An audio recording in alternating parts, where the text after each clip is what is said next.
Bienvenidos una vez más a su programa Hablemos de Real Estate con Carlos Amaya. Hoy tenemos un invitado especial, vamos a hacer el contenido en inglés. Tenemos a un invitado que nos va a dar muchísima información, sobre todo para las personas que quieren dejar su trabajo y dejar el famoso W2. Quédense con nosotros, el contenido va a ser hoy en inglés, pero tenemos un invitado fantástico que está desde la República Dominicana. En Hablemos de Real Estate con Carlos Amaya creemos que la familia es la base de la sociedad. Por eso, nuestra misión es proveer información y herramientas a la comunidad latina de cómo lograr la libertad financiera a través de bienes raíces.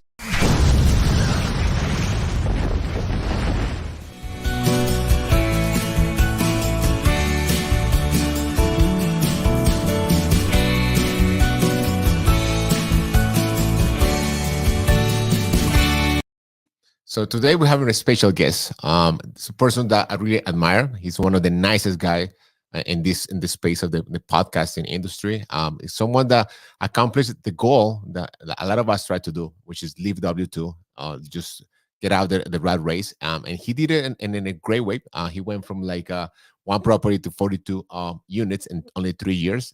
He is an expert creating content. He's a like branding genius, and to me, it's an honor to give an opening and introduction to my friend Jamie Gruber. Jamie, how are you?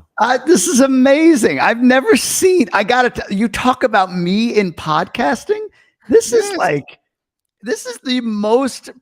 I've been on the Bigger Pockets podcast. I've been on some of these like Joe Fairless's show. I've never seen a more professional production than this. This is unbelievable. It's a pleasure. I'm like starstruck. This is unbelievable. Thanks for having me, brother. The pleasure is all mine. I mean, definitely, like I told you when we met, when we did the show in Miami, you are one of my heroes, especially because you are the way you behave, the way you conduct the shows, the way you do the prep.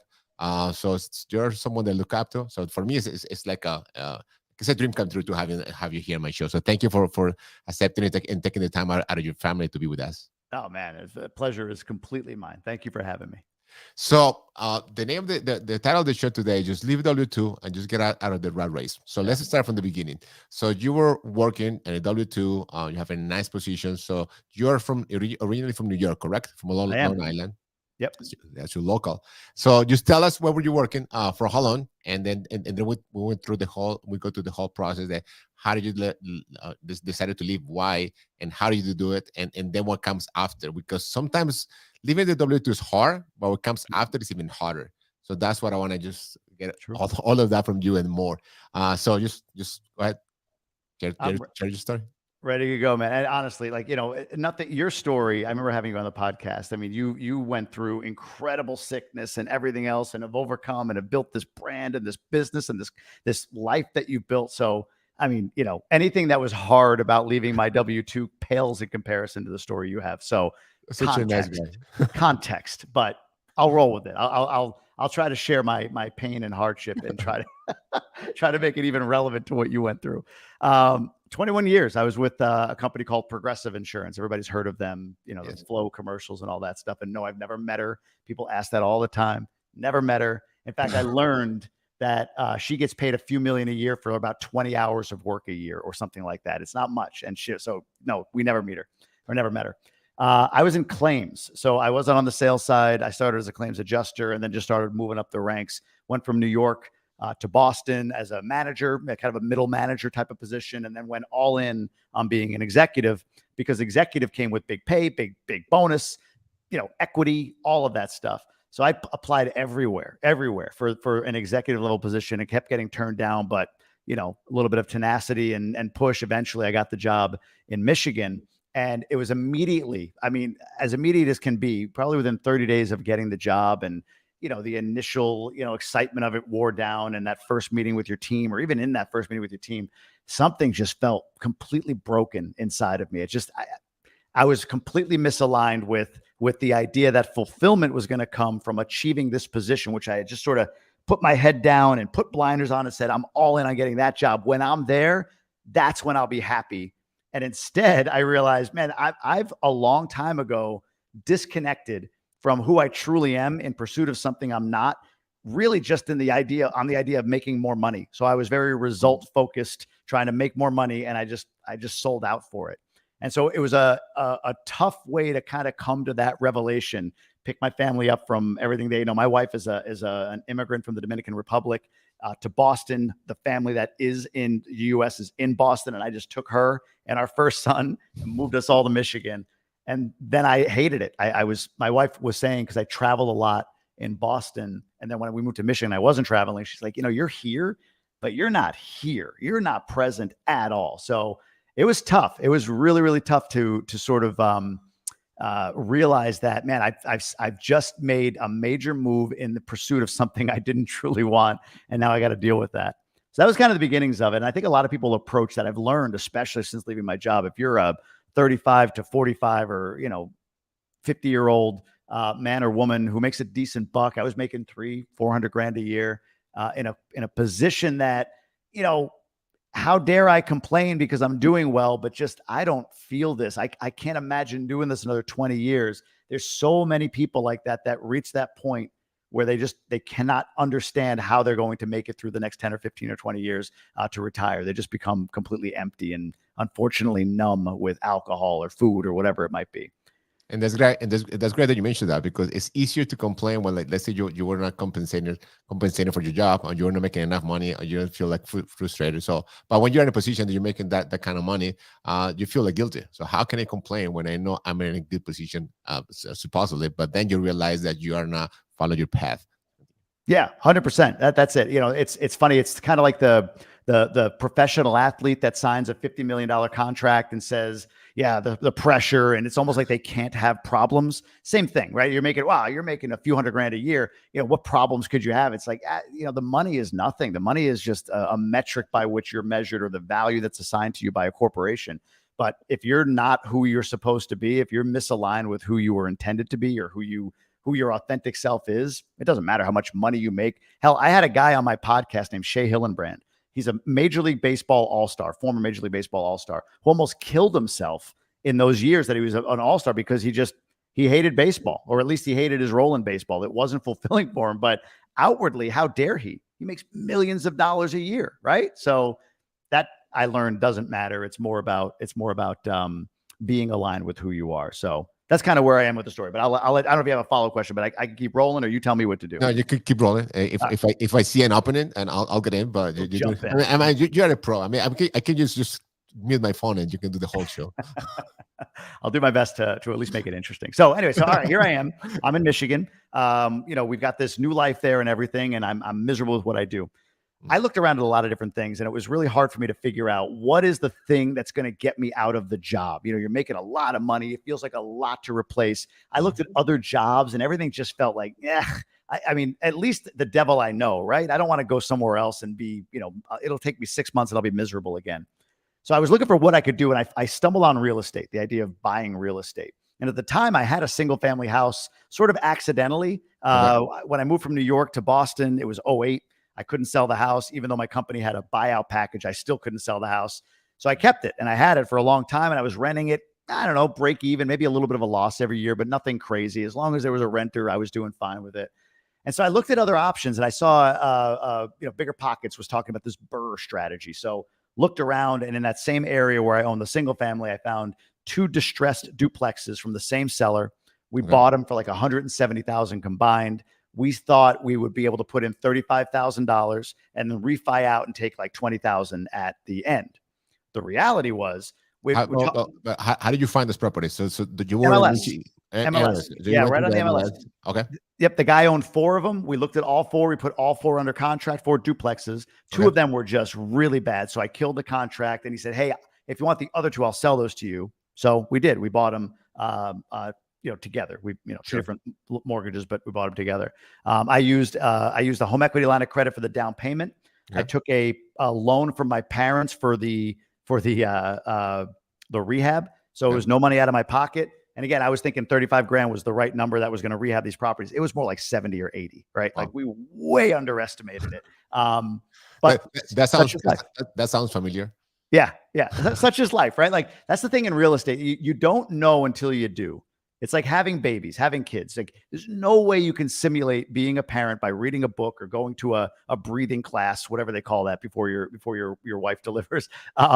there's no way you can simulate being a parent and what it's like to be sleepless at night when they're first born, or worried to death about God knows what's going to happen and all that stuff until you have a kid. There's no way in real estate that you're going to understand, the ups and downs, the ins and outs of an investment in a property until you do a deal. So that was our tuition. That was our way of kind of getting started. But so we bought those 2 properties. It's a lot of work to buy 2 properties, 2 different tax bills, the whole 9 for 4 units. So I was like, man, it would be better if I could buy like 10 or 12, but that still felt really big and intimidating. But I learned a lot about multifamily and found a partner, and we bought a 16-unit property, and then later a 22-unit property. And that was sort of my entry into this idea of like, we can scale a little bit faster here. I can buy multiple properties. So that was that, or larger properties. So we went into the multifamily space. I'm still in that space today. It's evolved a little bit. I'll cover that in a second. But but the idea of buying real estate and having that replace my income, or at least cover my expenses, was the primary objective in the moment. The reality is a little bit different, but I'll pause for a moment and see if you have any questions on that. Definitely, yes. So when was that? So what year was that? 2017. Yeah. 2017, the prices were still good.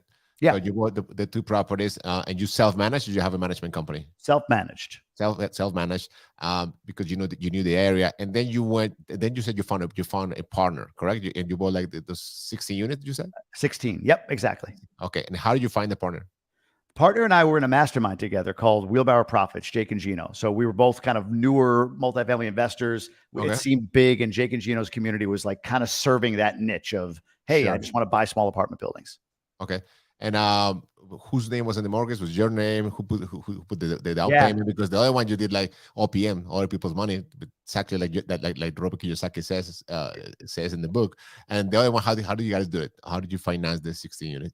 So taking a quick step back, one of the things that my partner and I did, we were struggling and frustrated with brokers because, we were thinking he had 3 doors, I had 5, but none of them were commercial multifamily. But brokers, we thought, would be like, oh yeah, you guys are stepping up, no problem. We were not a priority for them. So we started a meetup group. That was our response to that. And in that meetup group, the 16 unit was brought to us by a couple, 2 people, husband and wife. And we actually closed with them. So we actually did the deal with those 2. So the way we structured it was $55,000 for each of us to put in. I actually borrowed the $55,000 from my 401k, maybe 50 of it, and I put 5 out of pocket. I don't remember, but I borrowed it from my 401k, so I put no money in the deal. Nice. And that $55,000 was everything. That was down payment. That was funding our CapEx account, the whole 9, each of us. So $220,000 in. We bought it for $755,000. And yeah, the debt was simply, we got a credit union. It was terrible terms, like 20 years, 6% interest. Awful terms. When we refied, we got way better terms. Even for the time, they were awful terms, but it got us our first deal. And we just each equally shared as sponsors on the debt. Nice. And how do you guys divide the roles? Who was doing what? Yeah. So the couple was, and just generally the couple was maintenance and CapEx, unit turns, that sort of thing. My partner and I, that half of it was management. So, I actually self-managed the property. My partner lived in Florida. I lived local to the property. So I would do all the lease ups, all the renewals, all the, showings, all of that stuff. And he supported everything on the back end. So sending the leases out, anything electronic that could be done. And the couple that we were partnered with would go in and actually do the unit turns and do any of the CapEx work. And this was while you were in the W-2 full time. Yeah. And I always tell people, when you get paid the big money, I mean, the company expects a lot from you. Yeah. So a lot of people can complain, like, so you know what, I don't have time. But you already, based on this story, you already have like 3 investment properties here in New York, and then you have 1 over there, and then you would do a lot of the like on-site work in terms of like the management.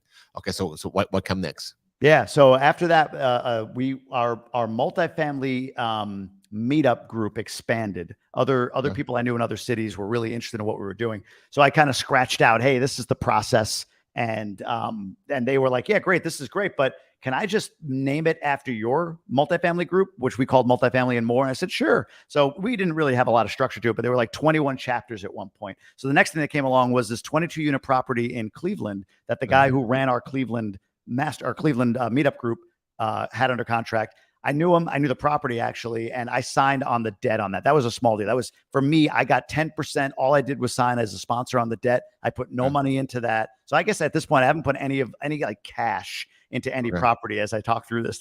So I never put cash in any of these properties so far, but I was a small partner on that deal, which we actually sold just recently. Okay, so you got to meet. You went really fast. So you got to meet up, and you have how many chapters?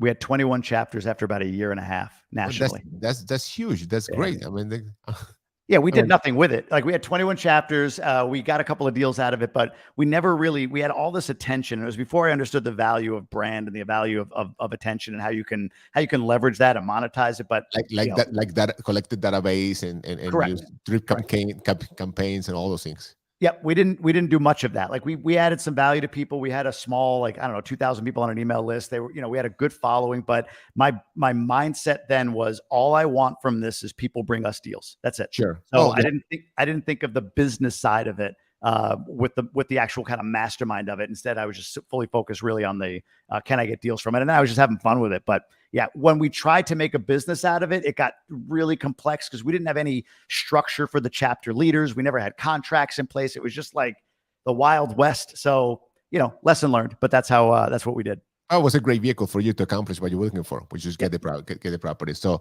what comes next? After that, you got the second one. You 10% down, and you got 10% equity just because you the participation that you did in that property. So what came next? This is where it gets interesting. This is where I believe in the power of masterminding. So this is around the time that I was getting ready to quit my job, right? So I joined a group called GoBundance, which you're obviously familiar with. Because I was looking at it like, well, I'm getting in my mind ready to be on my own, an entrepreneur, an investor, not a W-2 guy, but all I'm surrounded by are W-2 guys and gals, right? All like to talk about my investment career or my entrepreneurial endeavors with my W-2 friends, it fell flat. Like they warned me off of everything when they never had any experience in what I was doing. It was terrible. It was a terrible way to share what you're trying to do with people that only know who you've been. So I joined GoBundance because those are all entrepreneurs, and a lot of them are real estate entrepreneurs. And I wanted to normalize that. I wanted to feel like that was a normal way of being.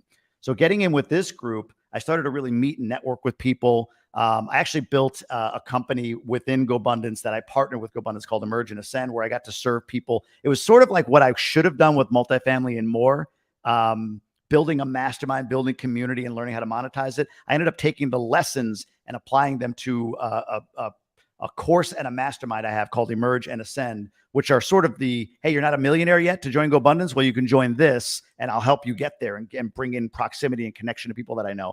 So that business became sort of like, between that and the real estate I had, I was like, all right, you know what? I think I can make the leap from my job. So, and I'll get into the nitty gritty of how I made that decision. But the next thing that happened in real estate, just to kind of put a bow on that, was I met this guy named Mark Henteman at a GoBundance event. And we hit it off. And Mark's a great guy. The story on Mark that I love is for the last 22 years, he's been a writer for a show called Family Guy. Everybody's heard of Family Guy, right? So he's an Emmy-nominated writer for the show. But in the beginnings of his career, he saw it as a Wild West type of career. So he started buying real estate in like 2000. And he built a sizable multifamily portfolio. And it was him and one other guy that were partnered up on $150 million in assets under management. When we met, I started connecting to people because I had been in this GoBundance community a little bit longer. And after a while, he's like, look, man, I need your presence, your marketing sort of connection skill in our company. So do you want to partner with me? Come and be a general partner in Quantum Capital. Now, at the time, my partner and I, the partner that I had that we've been buying these other deals with, had another 22 unit under contract in Metro Detroit. And I remember thinking like, man, we're gonna have to do all this stuff again, right? We had managers in place at this point, but we got to find the manager, get the manager in place. There's the rehab, there's the CapEx, there's all this stuff. When really what I love about real estate is the people, the interactions. I love the networking sport of real estate, not operations. That's just not my thing. So when I had this opportunity to go and be a general partner in a firm that's acquiring properties that I buy, just like the ones I buy, but in volume and in great cities like Denver and Austin and LA, and I could only focus my real estate efforts around marketing, networking, and investor relations, like not deal with operations, we wholesaled that 22 unit over to another buyer. I think it was like a $15,000 wholesale fee. So we wholesaled that over because we just didn't want to be actively involved in that. And I brought my partner along with me into our general partnership with Quantum Capital. Amazing. That sounds like a great story. Let me just go back a little bit in terms of Emerge and Ascend. Yeah. So how did you come out with the idea? Because that's a great idea. And I went through Ascend. I'm sorry. I went through Emerge. Yeah. It's a great program. 12 weeks, and it's a lot of value. A lot of like hand holding in the whole process and everything is great. Even I know a lot of people that are already in GoBundance and they go back to Emerge to do it because it's such a great program. So how did you come up with the idea, and how you present it to the elders and they decided to go for it? Yeah. For it? Yeah. So they had this like ambition of, hey, we want to build something for future millionaires, people that love the GoBundance brand, but maybe don't qualify just yet. So the idea for doing something was theirs. And then what, for me, I remember going to them at one point and saying, guys, look, I've loved what I've gotten from GoBundance. What are you working on? How can I insert myself and be of value to what you guys are working on? And they said, hey, this is what we want to do. So put something together and let us know. And I don't know exactly what like came to me, but it was like, you know what? I think if we did sort of like an intensive, because I've learned a lot of things about, creating a vision. Like I see that across these amazing entrepreneurs I hang out with in GoBundance. So creating a vision and how to set effective goals, and then the power of habits and stacking habits and removing bad ones and putting good ones in its place.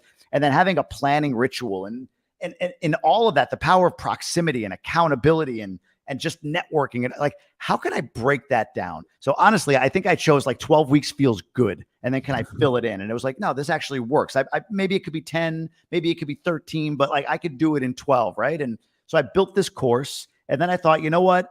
I want to have people that want to continue on to be able to go somewhere and, still be here like 12 weeks and then you're done. Then what? So we built Ascend as an upgrade. So you go through Emerge, and we gave folks the option of, hey, look, if you are committed and you get through Emerge, all 12 modules of it, we'll invite you into Ascend. And Ascend is essentially the GoBundance mastermind without the $1 million requirement, with a lot of proximity to GoBundance. So it was, I guess, just in thinking through it, like this is the value I got. This is what I want to teach people, meaning the value I've gotten from GoBundance. This is what I want to teach people and give them connection to GoBundance. How can I do that in a way where, those that are just sort of like, yeah, I guess I'll join a course, are not people that stay with me long-term. So put some barrier to entry, meaning complete the course and then I'll invite you, but also have a place for people that are really intensely focused on getting to where they want to get to and achieving their goals, to work with them even closer. So yeah, that's kind of what it is and how I pieced it together.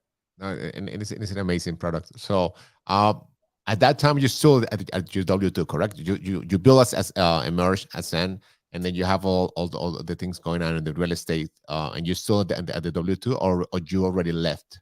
Now, so November of 2020, I think it was November 2020. I built Emerge. The first launch of it was in November 2020. I left my job in March of 2021. So at the time, going from November 2020 through March, I had my portfolio. I had I had Emerge and Ascend.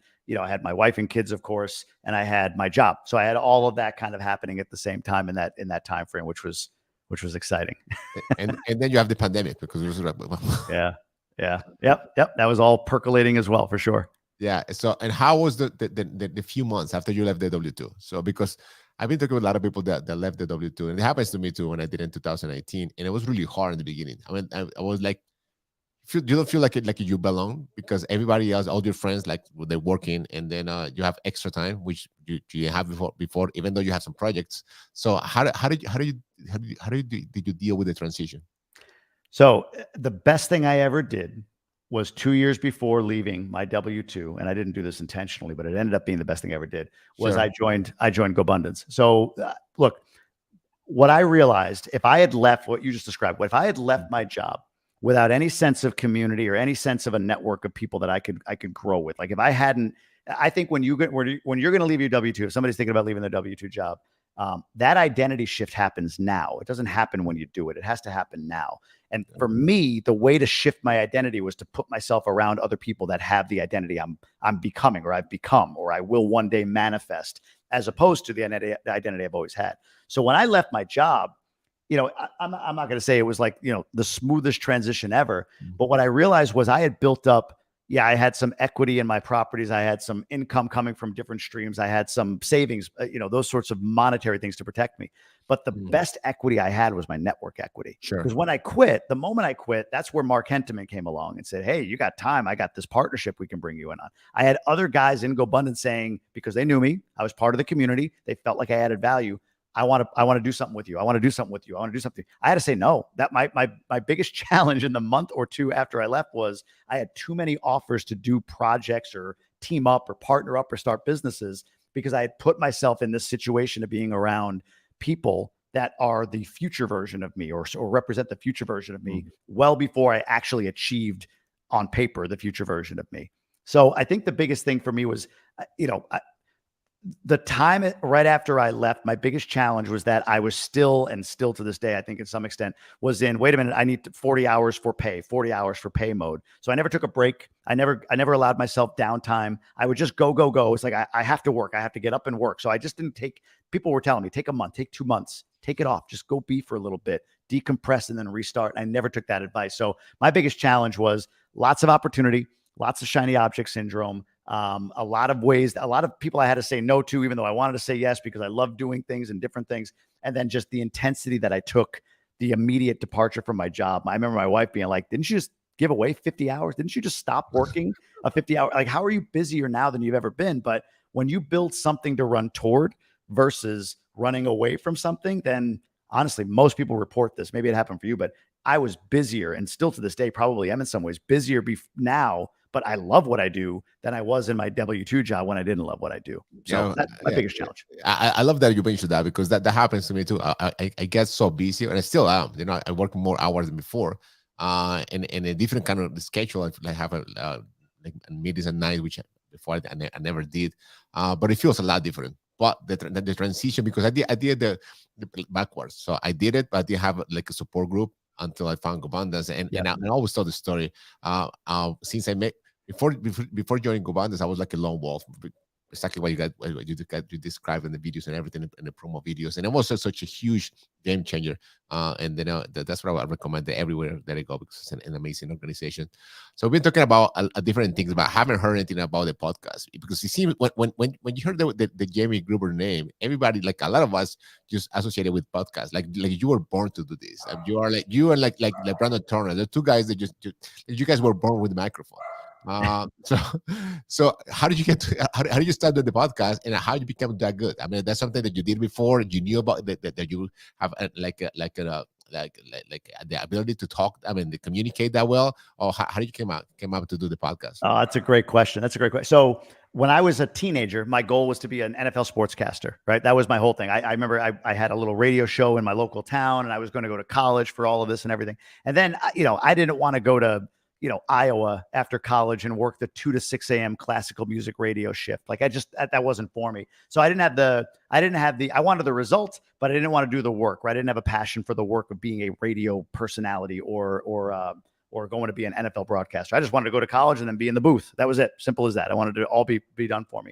But what I learned about myself as I went down my corporate career and kind of started diverging year by year from who I truly am, is what I loved about broadcasting was the ability to tell stories, was to leverage my curiosity and see what I see, and then share that passionately with other people. Right. So like, it wasn't, I chose the wrong medium, I guess, of I want to be an NFL sportscaster. And, the timing, universe, God, whatever, delivered the art of podcasting right around the same time that I was saying, I got to get back to me. So the podcast happened because I started to get closer and closer to the elders, the founders of GoBundance.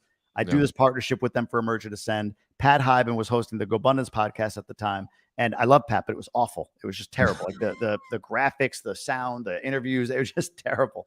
And I thought, you know what? I'm building a course, right, with Emerge, that podcast seems like a good place to market it. So Pat actually asked, like, do you want to help me guest host the podcast from time to time? And then he never hosted it again. He just kind of handed it off, which was great. I was happy to take it. We rebranded it to Tribe of Millionaires. That just sounded way easier to explain than the GoBundance podcast. Put better art and graphics around it. And then, honestly, what I understood early, was that the skill of interviewing in that medium, or in any medium for that matter, is to I never really worry. I try not to anyway, about the audience. And I don't even mean worry. I don't really care about the audience and what they want asked, right? Like I think a lot of interviewers ask the question that they think the audience would like. And I think that's dangerous. I think that creates a shallowness, an inauthenticity in the interview, right? In the discussion that you're having. So for me, I do this now. Like when I'm prepping for a guest, I'm reading their book or whatever, and I write down a question and I'm thinking to myself like, ooh, this will be a good one. I don't ask that question. When I'm thinking to myself, like, I'd really want to know this, then I'll ask that question. So I think it's following a natural curiosity that I've always had whenever having an interaction with somebody. And I've just treated the podcast as an extension of if you and I were sitting in a real estate meetup and you're telling me your story, and your story is insane, right? Your story, particularly Carlos, is insane. And just sitting there listening, like the next natural question I would ask you one-on-one would be what I would ask you on the podcast, or at least that's what I aspire to. And I realized that, and this is true for any podcast, a podcast is not as much about, I'm the listener and I want to hear the guest educate me on what I want to hear. It's more about I'm the listener and I'm curious because I love Carlos and I listen to him every week. I'm curious about his curiosity. I want to hear like, what's this discussion like? So going back to the networking example, if you're at a networking event and you and I are talking and somebody stumbles over and wants to kind of engage in the conversation, that's your podcast listener. Like that person never comes over and says, wait, everybody, Jamie, can you ask this? Because I really want to hear that from him. No, they're just sort of listening to you. Oh, that's an interesting question. Yeah, well, okay, go for it. They're happy to be part of a conversation that you're facilitating. And it's the same thing when it comes to podcasting. I think Joe Rogan, Tim Ferriss, like they ask what they want to ask truly for themselves. Jordan Harbinger is another one. Those are my idols in podcasting. So I don't aspire to try to serve the audience with my podcast. I aspire to follow my curiosity and have learned that that's what serves the audience. Yeah, that caught my attention when you said it, because you said it before a couple of times. But the fact that you do a lot of prep, and that's huge, because you can just be like curious and don't care about the audience. But if you don't prep yourself, just when you interview a guest, so the guest will sense it, So if you start asking questions, like you're supposed to know before interview them. So that's great. In talking about guests, so I know you've been having great big names in the podcast. Which one is the guest that bring you the more joy? What is that guest that you said, what? I had so much fun. Maybe it was hard. It was easy to get him on the show. But that guest, I I really enjoyed recording. Obviously, we love all our guests. And No. You're going to say that. But which one is the one that you said, no, that one was really great? We finished it and we're like, I want to continue talking to that person for hours. Boy, there's a few. Exhibit was one of them. Exhibit's a rapper. He was the host of Pimp My Ride for years in the late 2000s, early 2010s. I interviewed him live in San Francisco at a GoBundance Champion event, and then we used it as a podcast. Man, I found so much interesting stuff on that guy. I found a book that he didn't even know was written about him, and read through that. Right, so he was a gregarious storyteller. He was the kind of guy where, and I've said this when we did it, you can give him a microphone to keynote, he'd be okay. But man, sit him down and let somebody let me facilitate the discussion and guide the discussion for him, and follow my curiosity, and you're going to get an amazing, because he's just an outgoing guy. So he was fascinating to me. It was just his story was continual hardship and overcoming, and I love those stories.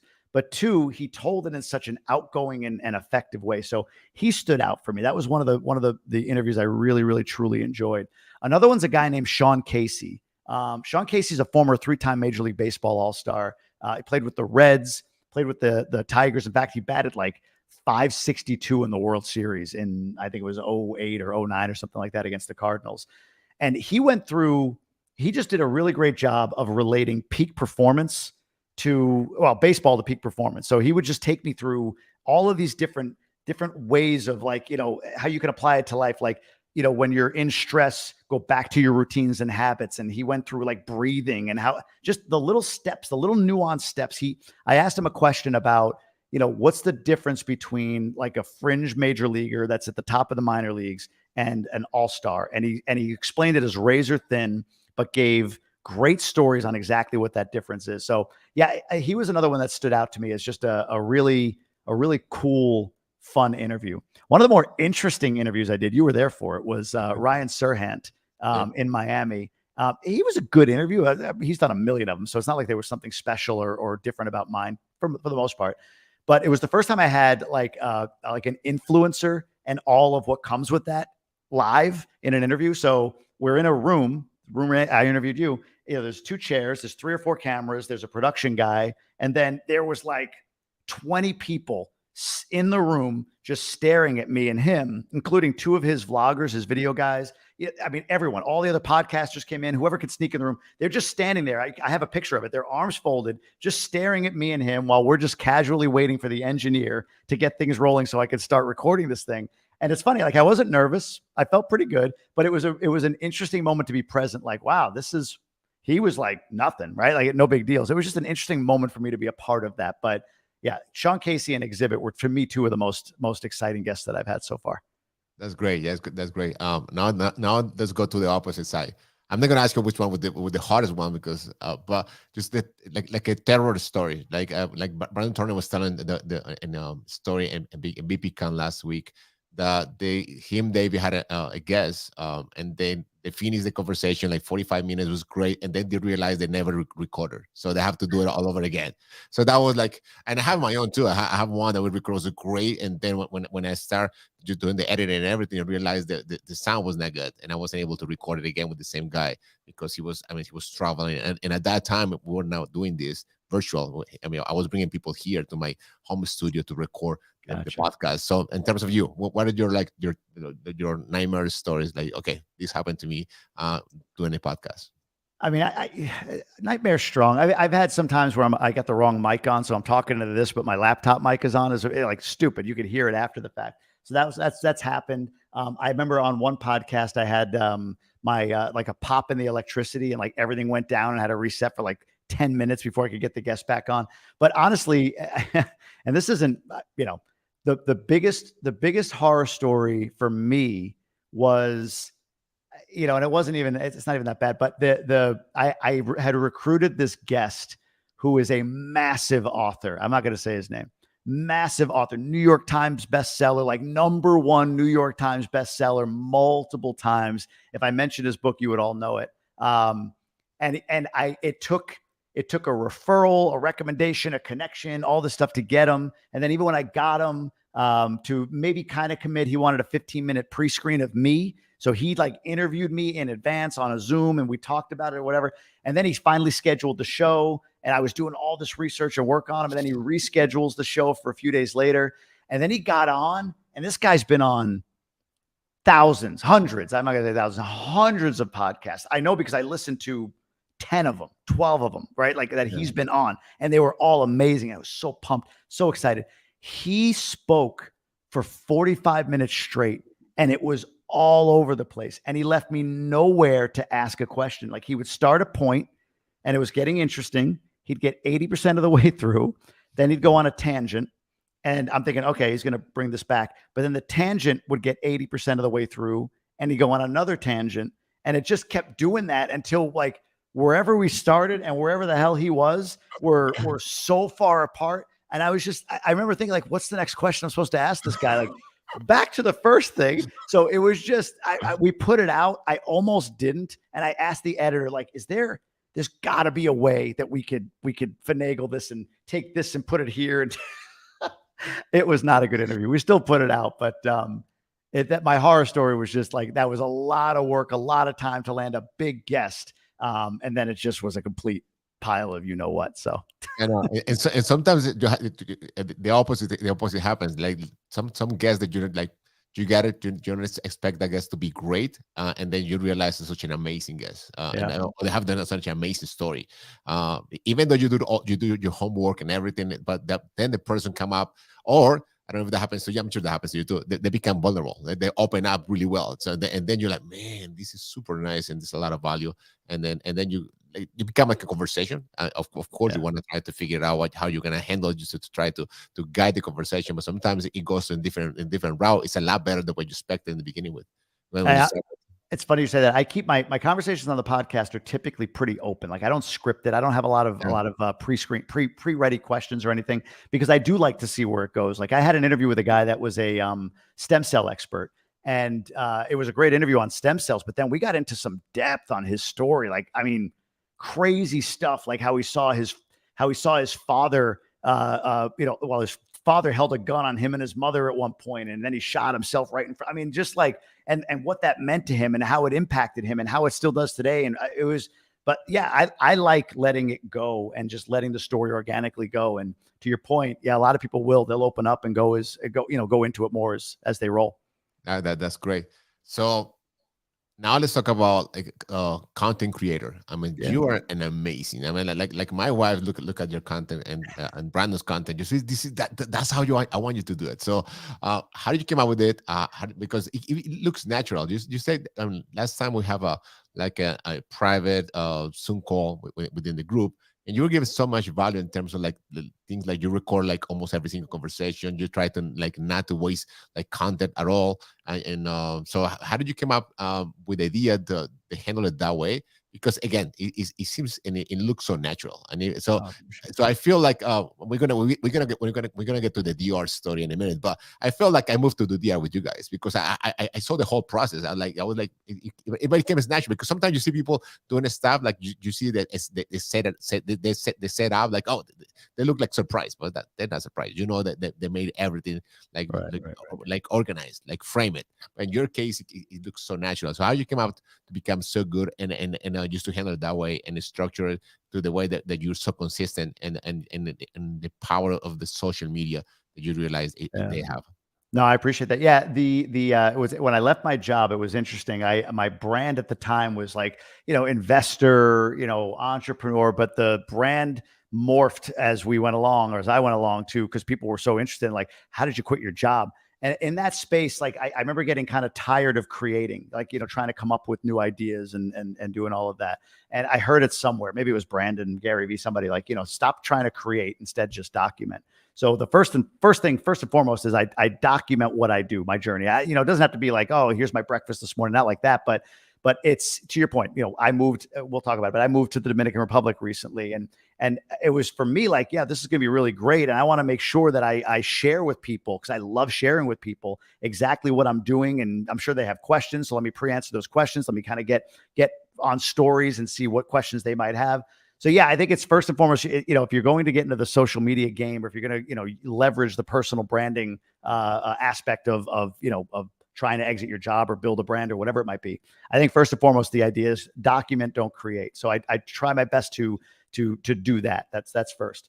As far as the volume of content, honestly, the game changer for me was finding an editor. Like initially I would do the content. I would, edit it to the extent that I had the capability or the desire to. And then I would just, I'd put it out and see how it went, kind of thing. When I understood the power of virtual assistants, like, you hear this term team all the time. If you have 2-3 virtual assistants, that could be, less than $500 a month that you're spending on a lot of production, between managing your social media, posting your stuff for you, editing your stuff for you, so on and so forth. So to your point, I do a lot of content that's like this. Like I'll jump on an interview with you, or I'll jump on an interview on a podcast, or people ask me to speak at a mastermind or an event of theirs, or whatever the case may be. And all the time in the background, like right now, I'm on my laptop and my camera. Behind it, I'll have QuickTime, which for Apple computers is like the onboard recording app, right? So QuickTime is recording me. So now this 40, 50 minutes of me talking, right? Essentially, I take that and I throw that to my editor, who can chop it up into a whole bunch of 1-minute segments or 30-second segments that we can then create and put out there. Even as much as like, do you remember Clubhouse? Yeah. Some people still might use it. Yeah. That's the only reason I switched from Android to iPhone, and I never ended up using it. But anyway. That's funny. Yeah. Clubhouse, it's still out there. I actually checked the other day, like, oh, it's still an active platform, but I haven't been on it in forever. But like Clubhouse, you'd get on there, and I would be in some rooms where I would speak, people would ask questions and I would speak. And I would, I would have the phone here and I would just talk into the camera. Like nobody could see me. Clubhouse is a verbal app only, right? So I was just talking to the camera. So anything that I'm doing kind of naturally, I'll do there. If I get on a phone call, somebody says, hey, can I get 30 minutes of your time? I'd have some questions for you.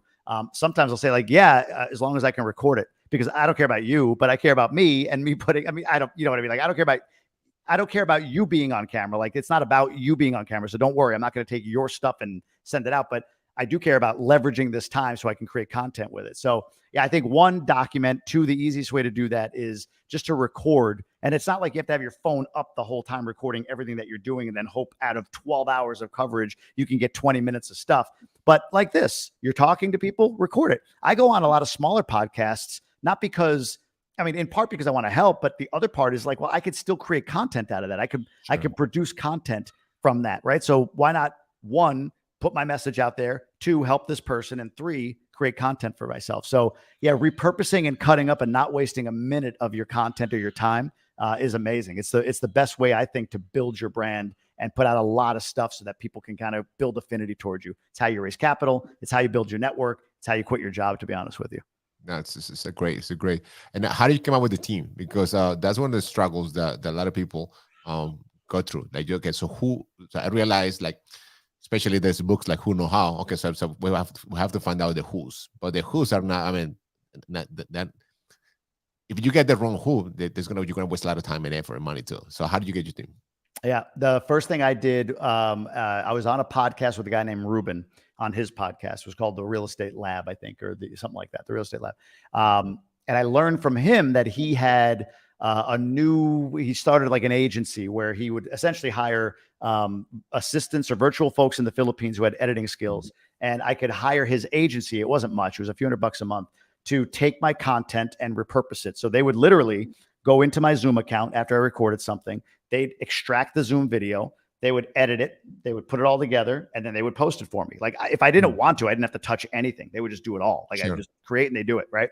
So that was my first exposure to this idea of like, what's this virtual assistant thing? Like, who are these folks? Like, how am I only paying you X for this much production? Right. And I learned about virtual assistants. So that was the first aspect of my team. I used his agency. As I got more savvy with it, I ended up hiring my own editor full time. So he works for me 40 hours a week, and he creates YouTube content. He creates Instagram content. He cuts it all up. I just recently hired a social media manager. So somebody that, like I'm amazed. I'm really good. Maybe some people can relate to this. People look at an entrepreneur, somebody who left their job, like, oh wow, that the discipline and the amount of structure and everything else, how organized you are, and it's like none of that. I am none of those things, right? So I literally just like, do this, put a course together. Hopefully it works out. Now that I have a social media manager, I have an editor, I have an operations director, I have an operations consultant, and I have, 2 or 3 like community managers for my course and mastermind. Now that I have all these people and they're showing me how disorganized and like I'm just throwing stuff at the wall all the time. They're showing me that. I'm like, I'm amazed that we made the first year we did, I don't know, like 600 grand or something like that in revenue. I don't know how. I have no idea, given how disorganized, other than if I have one thing that's going for me, it's like, I'm pretty authentic. I'm pretty raw. I want to help. I think people can sense that in me. So, they're willing to invest in what I put out there. But now that I've got this team of people that are doing amazing things for me, and my social media manager just said like, hey, do you have a contents calendar? I'm like, no. she's like, how about what's the strategy? I'm like, that's a good question. Why don't you come up with that? Right? Like, strategy is a lot of stuff goes out, and then I hope stuff comes back. So she's actually like creating structure. I have a newsletter, I have a podcast, I've got this content, I got this course, got this mastermind I'm hosting in the Dominican. She's like, yeah, we need to align all of it. I'm like, yes, I guess we do. But having those people doing that for you as you grow, yeah, it's huge. And to be honest with you, when I made any money, like passive income from my real estate, but I'm building my brand, like that money just went right through the team. I had my W-2 to support me, right? I didn't need that money to pay me. And as I built my brand and my company, like a good percentage goes to building the team right now. Like that's the startup mode for me. And I look to make my money in other ways to keep desperation out of my business. And it allows me to take the business income and put it back into the team right now. Definitely. Are they local, or they're like they're VAs, or? Not all. So the two, my operations leader and my operations consultant are local. They're US based or Canadian based. So they're, North America. The remainder are virtual. So my social media manager is she's virtual, but man, she's the price of local. And then my other folks are all virtual as well. Philippines. Great. So that's amazing. And like you said, and I heard this about. I was preparing for today's show. I was listening to the couple of the podcast that you record for the Tribe of Millionaires, and I was listening to the one that you did with Brandon, and he said something like, I mean, he was describing you. He was describing himself, but he described you. People that like you, they know you, and they trust you. Something like that. He said. So that's the power of the brand, and you embrace it really well, and you are like someone that I look up to, because definitely you're doing something right. No, I appreciate it, man. Yeah, there's a stat out there. It's something like people will invest with you, will do business with you, or whatever, if they statistically meet you around 6 times, right? So the faster, in my opinion, that you can get those 6 meetings, and meetings doesn't mean like go have lunch or whatever, but are you at a networking event, or are you on social media where they get a feel for you? Are you interacting in the DMs with folks? And I do all of that stuff.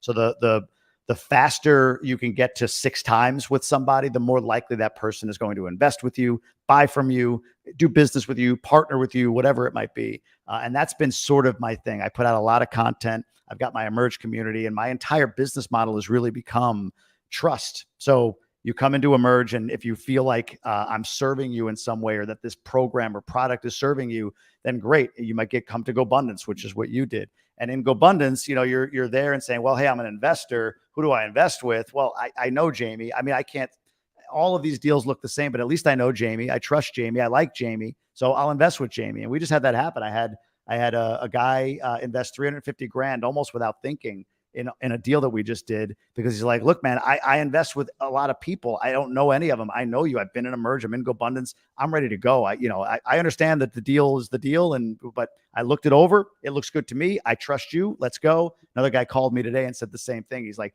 I need to place capital. I don't know where to go. And all I know is, I feel like I know you really well. I trust you. I like what you do, and I see the stuff that you put out there. So, he's looking to invest $100,000 to $200,000 with us as well as a result. So yeah, no, like, and trust. It's big. Definitely. The deals, of course, are important, but people invest in the operators, definitely. And if they feel they know you, they trust you, they like you, that's a huge advantage. So let's talk about the fun part. I mean, everything is fun, obviously, but moving to Dior. I said, well, how did you come up with the idea? And I know you went to vacation and you love it. Yeah. What is not to love in Dior? But it's one thing is going to vacation, and then the other thing is to just move all over. So how did you come up with the idea, and how was the process, and how do you like it so far? Yeah, I would say one of the things that is very, very important in the context of leaving your job or making a change in your life or whatever is you have to have a very clear and compelling vision. Compelling meaning like, oh my God, that when I say that, it just lights me up. So years ago, 3-4 years ago, one of the things when I was getting disconnected from the day job, and I'm like, I don't know what I want, but I want something new. And then I wrote down that vision. One of the things I said was, I want to be able to spend 3 months a year anywhere in the world with my family. And then I got laughed at. Well, what about kids' school? What about your job? What about this, that, and the other? But still, like, even despite that being laughed at, that was in me. I want to spend 3 months a year with my family anywhere we want to go. So I did my accountability pod and GoBundance held me to what was this, early 2021. I said, I'm going to go away for a month. We're going to go to South Florida. And I didn't do it. And then finally they were like, you need to do it or you got to stop talking about it. I was like, well, I don't want to stop talking about it, so I'll do it. So we went away for a month and we learned what it was to be away for 30 days.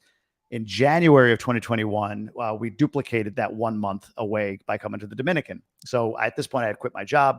I'm able to work from anywhere with the various things that I do. So we moved down to the DR for a month. We came down to the DR for a month. My wife is from the Dominican originally. So we spent half the month with her family, and then we spent half the month on the resort. And while we were there, we were watching our kids, 7 and 4-year-olds, playing with their cousins. A lot of my wife's family is still here. Playing with their cousins. Well, they didn't have the language skills, but it was just kind of neat. There's an international language, right, to kids playing. It didn't matter that they were Spanish, English, or whatever.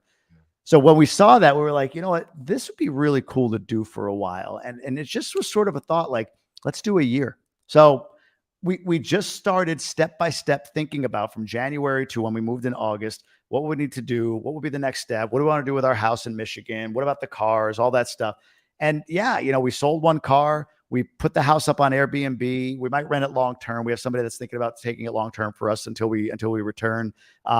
We figured out schooling options down here for the kids, and we just sort of said, let's go. Let's make the leap. And yeah, it's the second week here we had a hurricane, but beyond that, it's been amazing. Like, my biggest fear for me, I say fear loosely, is that I get stuck working and speaking to people in English, and I don't get out there and learn Spanish like I should for the next year while I'm here. But my kids are in school, they're adjusting, they're adapting. They're so brave to do that, right? Like a new school, new country, new culture. That's a lot.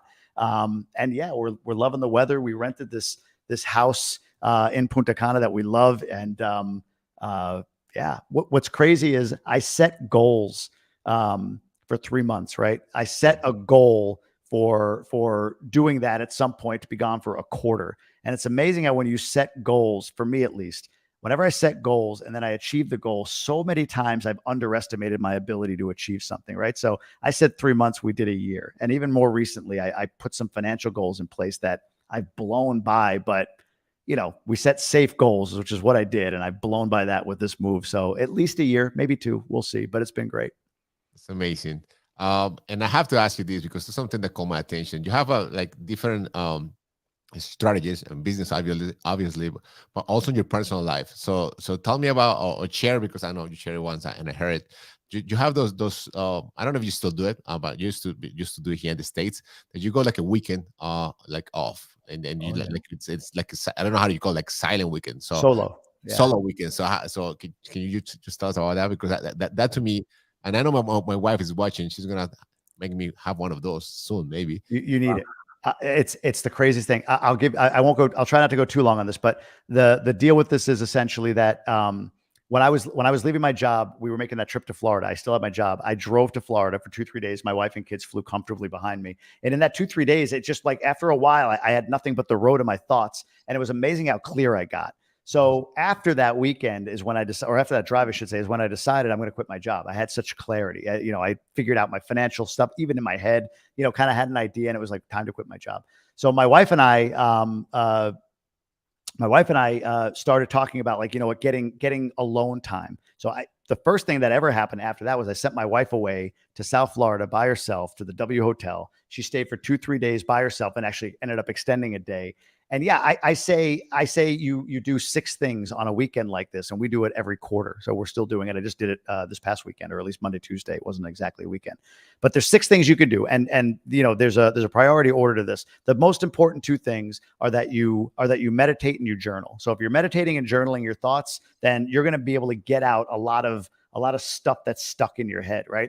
The other 4 things that you can and should do, maybe in some instances, is eat and sleep, exercise, and read. That's it. No phone, no, talking to people on the phone, not like solo, me and my wife go away, but like by yourself. And you can do this anywhere you want, in a hotel, in nature, whatever the case may be. So yeah, I get away, I set an intention. What do I need to achieve here? What am I trying to get out of this? And I liken it to, and you might've heard me say this, but I liken it to like that closet in your house where you stuff everything in, like, you're cleaning up the house, you just kind of throw things in the closet. And one day you go to clean it, right? So when you go to clean it, there's a whole bunch of junk and you just kind of clear it out. And then there's whatever's left in the closet. And if you stop there, that's fine. You'll clear out the immediate stuff. But if you stay in there, if you stay in that closet for another day and you look in the back, you're going to be like, why do I keep this? What is that there for? Like, I don't know why I have that. It doesn't do anything for me. It's just taking up space. It's silly. I'm just going to get rid of that. I'm going to dispose of it. Or that's really cool. I forgot about this. This is something that is part and parcel of my identity. I'm going to bring that back out, put it on the shelf, share it with my kids, whatever it might be. And that's what the solo weekend does. Like Friday, you're going to be just clearing out the junk. You will have forgotten to text somebody. So like, oh shoot, supposed to be my solo weekend, but I didn't tell them I wasn't going to call them today. Hey man, I'm so sorry. Whatever. You do all that stuff Friday, just kind of clear it out. And as you go into Saturday morning, and then after that, like, okay, I feel calm, but you stay in it through Sunday, and you're going to get to the back of your brain and find the stuff that's there, the thoughts, the beliefs, whatever, that don't serve you. And as you're journaling, you kind of get those out, or you start to re-identify with your authenticity, which is also back in the back of your crazy brain, right? So that's what a solo weekend does. We don't spend time alone. We just don't. We go to work, we come home, we play with the kids, we say hi to the wife or husband, we go to bed, we wake up the next day and we repeat ourselves. So getting 2-3 days of complete solitude, don't have to meditate and do it in a dark room. I go to a Hampton Inn or whatever. And just think and journal and relax and eat something and just be. It's amazing the ideas that come out of that. If you set an intention and then meditate and journal your way through the weekend, you'll unlock way more creativity and way more action than the push that we all always think is going to get us to the end result. Yeah, that sounds great. So the first time you mentioned it, I was like, that sounds great. Now you describe it more in depth. That's something that I definitely I'm looking forward to do that. And then we can be talking here for the whole afternoon. We have so many more subjects I want to talk to you about it, but I want to respect your time as well. So let's we have a couple of questions we always ask our guests at the end of the show. So I know you read a lot. So can you recommend a book for us, and also like a movie or a series that you think is worth the time to watch it? Yeah. So book, I would say my favorite book to ever recommend. I'll give you two. I'll give you my favorite one and a more recent favorite one. But my favorite one of all time is Outwitting the Devil by Napoleon Hill. I think that is a fantastic book. It's better than Think and Grow Rich. It's a great book. It talks about like the devil's true evil deeds on how the devil truly is seeping into your evil. If you're not religious, you'll get it. It's a great book. The other book that I've read recently is Breakthrough by David Nurse, which is just a great book to kind of get your mind into the idea of how you break through something, how you overcome a challenge or whatever. So those books are incredible. Series. So, man, I don't know why I'm feeling compelled to throw this one out there, but on Netflix, there was a 3-part series called How to Change Your Mind by Michael Pollan, who wrote a book of the same name. And it talks about, it honestly talks about psychedelics, and it talks about all of the research that's been done, the misinformation that's been out there over the years, how some of these like mushrooms and psilocybin have been classified as like class A drugs as opposed to being used therapeutically to help people with depression or ADHD or whatever it might be. Fascinating. Especially the one, there's 3 parts to it. The one on psilocybin was absolutely fascinating to me. So I would recommend that series just to, you have to be open-minded about it, because we've been conditioned like, drugs are bad. And it's like, are they drugs or are they plants? Are they medicinally? I don't know. But that series was fantastic, especially the one on psilocybin. I'll check it out, definitely. How about your hobbies? It seems like you have a very balanced life in terms of like career, your family. Obviously, it's a priority. You're in DR right now. I see how much you enjoy your voice. So, but in terms of the hobbies, what do you like to do? Like when you are not doing all of this and then you want like me time for you? Yeah, it's funny. On my one sheet, there's a section for life happiness. And one of the ones that was always low was like chill time and hobbies. Like I just didn't have them. Everything was like, no. If I'm not going to watch Netflix, I could do something with that. I could listen to a podcast, self-development, whatever. Right. So outside of just like enjoying my personal development, I've gotten way back into my Buffalo Bills. I'm a huge Buffalo Bills fan. So football. Okay. And I've been into them for years, but the last couple of years I haven't really watched a ton because my kids were younger, but they're starting to kind of be interested. So man, if I'm in a quiet moment and there's nothing to do and I want to just sort of distract myself, I'll go on a full-on Buffalo Bills deep dive on. I mean, I know what's happening with the strength and conditioning coaches press conference on Wednesday. I geek out on my Bills. That's probably my biggest hobby right now. Nice, great. So, what is your differentiator? What can Jamie accomplish? All the things that he can accomplish. A lot of people want to leave the W2. A lot of people want to move to the R. A lot of people want to start a business. A lot of people want to invest in real estate. A lot of people want to become an influencer. You are one, and they can do it. So, how come you can do it? What is the difference between you and them? I started, honestly. So I think you show up. Well, so I had a guy on my in my Emerge group on this millionaire case study that we do, and he was asked by somebody. He's an entrepreneur. He sold a company, not huge, but he sold a company for like just about $1 million, right? That he started from nothing, right? And somebody asked the question of him, "Hey, I want to step out. Like, what are the like? Can you give me guidance on like the next?" Like, or what are some of the things I need to do or whatever in the next, and he stumbled. He sat there and he's looking at the camera kind of like, I don't know how to answer that. And I was feeling the same way. Like, I don't know how to answer that. And then I finally said, it's about grit. And the guy with me just started like, yeah, exactly. What we were both not verbally saying, but we were communicating like almost like as entrepreneurs, as people who have started a business, was there's no script for any of this. There's none. The biggest challenge people have is I want to start something, but I don't know what to start. because what they, I think, believe is I'm doing this right now and I'm going to go do this. And it's got to be the thing, because if I'm doing this, I got to go do that. And it's got to be successful, because I can't afford to fail. And it's like, yeah, great. But whatever you shift to is version 1.0. And you're going to have to know and understand that you're going to pivot to version 8.0 or 9.0 or whatever it's going to be of your brand. Like when I started, I was going to buy duplexes, right? That was my model, right? It became multifamily. Then it became, networking. And then it was like, networking and real estate became, more of like a mindset academy, a coaching thing with Emerge Ascend. And then that became, you got a podcast. And then, like now I have a brand and I have a newsletter and all these things that but I started with duplexes, and then I figured out what I like. I figured out what I don't like. I stopped doing the things I don't like within real estate. What I do like is the interactive and networking part and the brand building part. So I would start doing that. And I got recognition for that. I got on some podcasts. I was asked to speak at some events. And then I was like, yeah, this is great. I love these interactions. I love the branding piece, but I can't talk about real estate forever. I love real estate, but it's not my all the time talk about it thing. So I like talking about mindset. And then it was quitting your job. And I like talking about that and help. You know what I mean? So you have to start. You have to just do something. And what I would give people is this. If you're like, well, where do I start? I call this like figuring out your passion pairing. So there's something you love doing and there's a topic you love generally, right? So I love teaching. Oh man, I love teaching people. Okay. Well, what's your favorite thing? Cooking. Okay.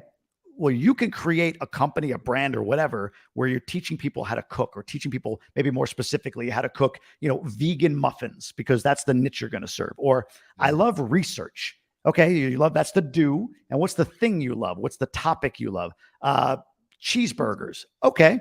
Well, you could provide value to people by going out into your local area, tasting all the cheeseburgers, ranking them all. And then maybe you put events together where you bring people together for, a burger and a beer nights. And you go through the top 10 restaurants over the next 10 weeks and they pay a fee to you to do that. And you do that in different cities. And how cool would that be for you to, I love researching burgers. I love tasting burgers, and I'm making money doing it because I'm bringing people. I'm hosting a mastermind here in the Dominican Republic, right?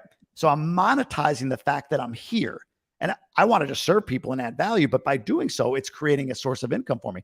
I love travel. I love doing it, or I love networking, I should say, and I love travel. So these two things, this do and this topic I love, my passion pairing, come together, and it creates a business, or it creates an income stream, or whatever it might be. So I know it was a longer answer. I apologize for. No, that was great. I mean, that was great. That's how you start. You have to start. That's it. You got to do something, and then let it evolve. But when you do nothing and try to analyze it to death, I always say this: people that are in the mode of let me figure it out and then do it, you're in ready, aim, and fire. You got to flip it. It's ready, fire, and once you've fired, everything else will come clear as to where you need to aim next. So ready, fire, aim. That's the formula, in my opinion. That makes a lot of sense. And when you were going through the whole explanation, the word that came into my mind was evolve, and you just said it. You have to evolve.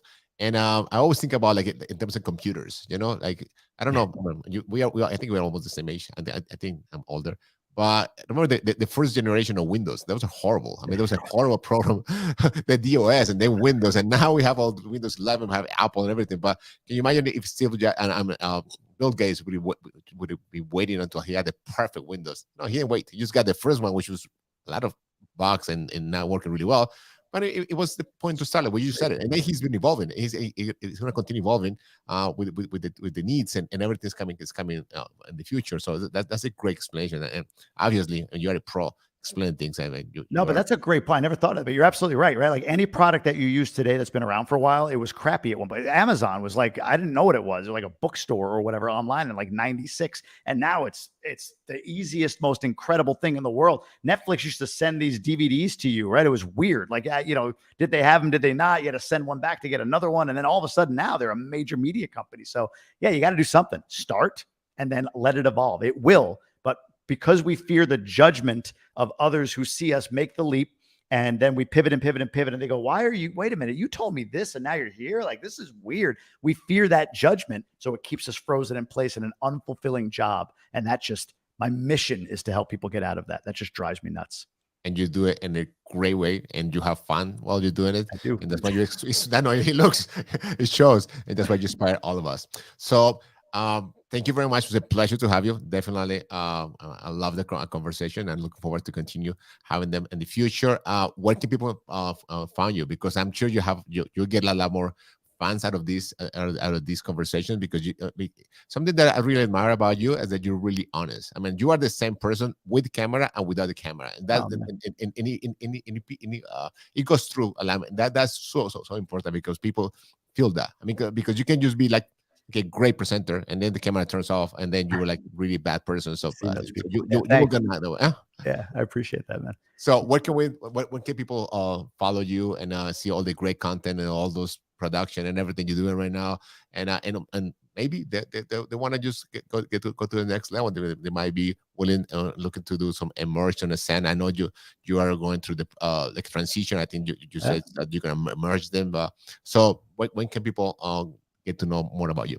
Yeah. Go. The best place right now is Instagram at the Jamie Gruber, And what I would say, in my bio, you can click a link. Actually, it might be the only thing in there right now, to register for my newsletter. It's called the Midlife Confessions of a Midlife Entrepreneur. And every week, you want to hear about when I quit my job, the numbers that I had, what my monthly expenses were when I had the job, what my wife was making no money, how my income streams were, what they really became at the end of it. Like, all of that is laid out in the newsletter. So just go to Instagram at the Jamie Gruber and click on and enroll in that newsletter, and you'll start to learn more about me. And if we work together, then great. Brother, it was a pleasure. Thank you very much. Don't go. Let me just close it out, and I want to say bye to you. Just hold on one second. Thank you so much. Thank you. It was a pleasure. Thank you very much. And muchísimas gracias a todos los que estuvieron en el programa del día de hoy. Fue un programa especial. Estamos haciendo videos especiales con invitados que hablan inglés, no hablan de pronto español, pero el contenido es demasiado valioso. La próxima semana tenemos a Brandon Turner. Lo vamos a tener el próximo jueves a la misma hora, a las 3 de la tarde. Si usted no se ha suscrito a nuestro canal, suscríbase. Hablemos de Real Estate. Estamos en diferentes plataformas, las redes sociales. Y mañana vamos a estar de vuelta, con la ayuda de Dios, a las 12 del día, con el programa lleno de actualidad con respecto a lo que está pasando en el mercado. Y recuerden que la familia es la base de la sociedad, y una familia libre a través de inversiones en bienes raíces es nuestra misión. Que Dios los bendiga a todos. Nos encontramos, si Dios quiere, mañana a las 12 del mediodía.